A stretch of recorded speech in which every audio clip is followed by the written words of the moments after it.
আসসালামু আলাইকুম ওয়া রাহমাতুল্লাহ। আলহামদুলিল্লাহি ওয়াহদা ওয়াসসালাতু ওয়াসসালামু আলা নাবিয়্যিনা মুহাম্মদ আল্লাযী লা নাবিয়্যা বা'দা ওয়া আলিহি ওয়া আসহাবিহি আজমাইন। আজকের এই চমৎকার গুরুত্বপূর্ণ সেমিনারের সম্মানিত সভাপতি, প্রধান অতিথি সহ সম্মানিত অতিথিবৃন্দ, উপস্থিত সম্মানিত শ্রোতা ভাইয়েরা, কথা অনেক হয়েছে এবং আমরা সকলে এই বিষয়টা সম্যক উপলব্ধি করেছি যে পানি অনেক দূর গড়িয়ে গেছে।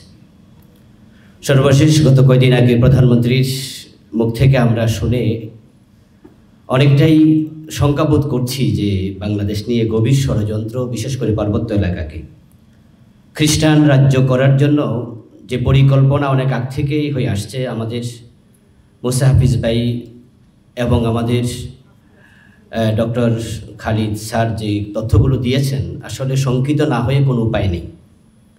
এই অবস্থায় আমাদের করণীয় নির্ধারণ করা দরকার, কারণ যদি আমরা এখনও চুপ থাকি তাহলে হতে পারে আমাদের জীবদ্দশায় হয়তো আমরা ভিন্ন একটি রাষ্ট্র দেখেও ফেলতে পারি। আল্লাহ আমাদের হেফাজত করুক। এই জন্য আমাদের এক হয়ে যাওয়া দরকার। এ বিষয়ে আমার কয়েকটি ছোট্ট পরামর্শ, বিশেষ করে আজকে আমাদের ইসলামী আন্দোলনের নায়েবে আমির হুজুর আছেন এবং নদবী ওস্তাজ আছেন। ওনারা জাতির বর্তমান সময়ের দিকফারের ভূমিকা অবতীর্ণ। ওনাদের খেদমতে এবং যারা মিডিয়ার কর্মী এখানে আছেন, তাদের উদ্দেশ্য আমার কথা থাকবে, আমরা সকলে মিলেই মনে হয় এখন কাজ করা দরকার।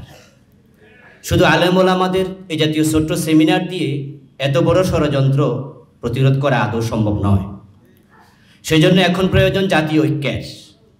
আলেম ওলামাদের সাথে সাধারণ ইসলামপ্রিয় যত মানুষ আছে, সকলকে কিভাবে ঐক্যবদ্ধ করে প্রতিরোধ করা যায় সে বিষয়ে ভাবার সময় এসেছে।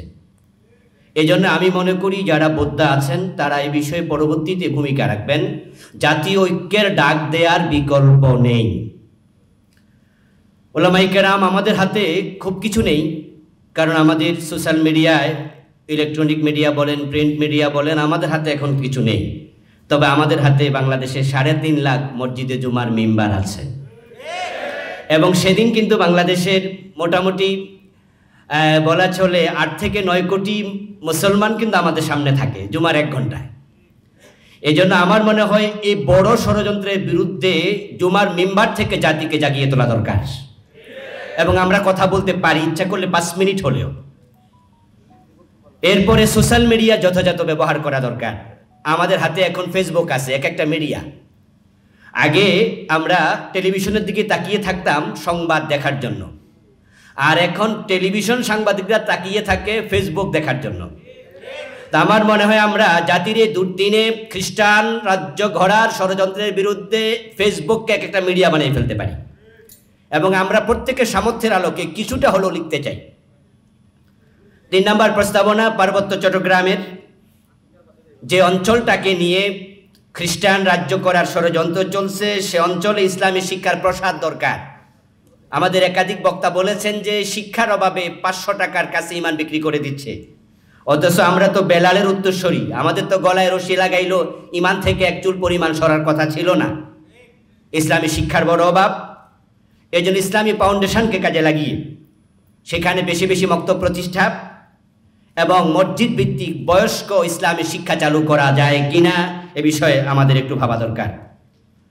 কথায় চেরা ভিজে না, আপনার পেটে ক্ষুধা, নীতি কথায় পেট ভরবে না, এই জন্য টাকা খুব দরকার। আজকে যারা খ্রিস্টান বানাচ্ছে নিরীহ মুসলিমদেরকে, তাদের দারিদ্রতার সুযোগ নিয়েছে সবচেয়ে বেশি এবং সেই দরিদ্র মুসলিমদের দারিদ্রতা বিমোচনে আমরা আলেমরা কি ভূমিকা রেখেছি অথবা ইসলামের পক্ষ শক্তি কি ভূমিকা রেখেছে? আমার মনে হয় গরিব মুসলমানদের সহযোগিতার জন্য আমাদেরও করণীয় ঠিক করা প্রয়োজন। পরিশেষে বলবো, যেহেতু মাননীয় প্রধানমন্ত্রী বিষয়টি বলেছেন, বিষয়টিকে ছোট্ট করে দেখার সুযোগ আর নেই। যদি আমরা চাই আমাদের দেশের সার্বভৌমত্ব ঠিক থাকুক, স্বাধীনতা অটুট থাকুক এবং মুসলিমের সাম্রাজ্য ইসলামী নামেই পরিচিত থাকুক, আলাদা খ্রিস্টান রাষ্ট্র তৈরি না হোক, তাহলে এ বিষয়ে সবচেয়ে বেশি ভূমিকা প্রশাসনকে রাখা উচিত।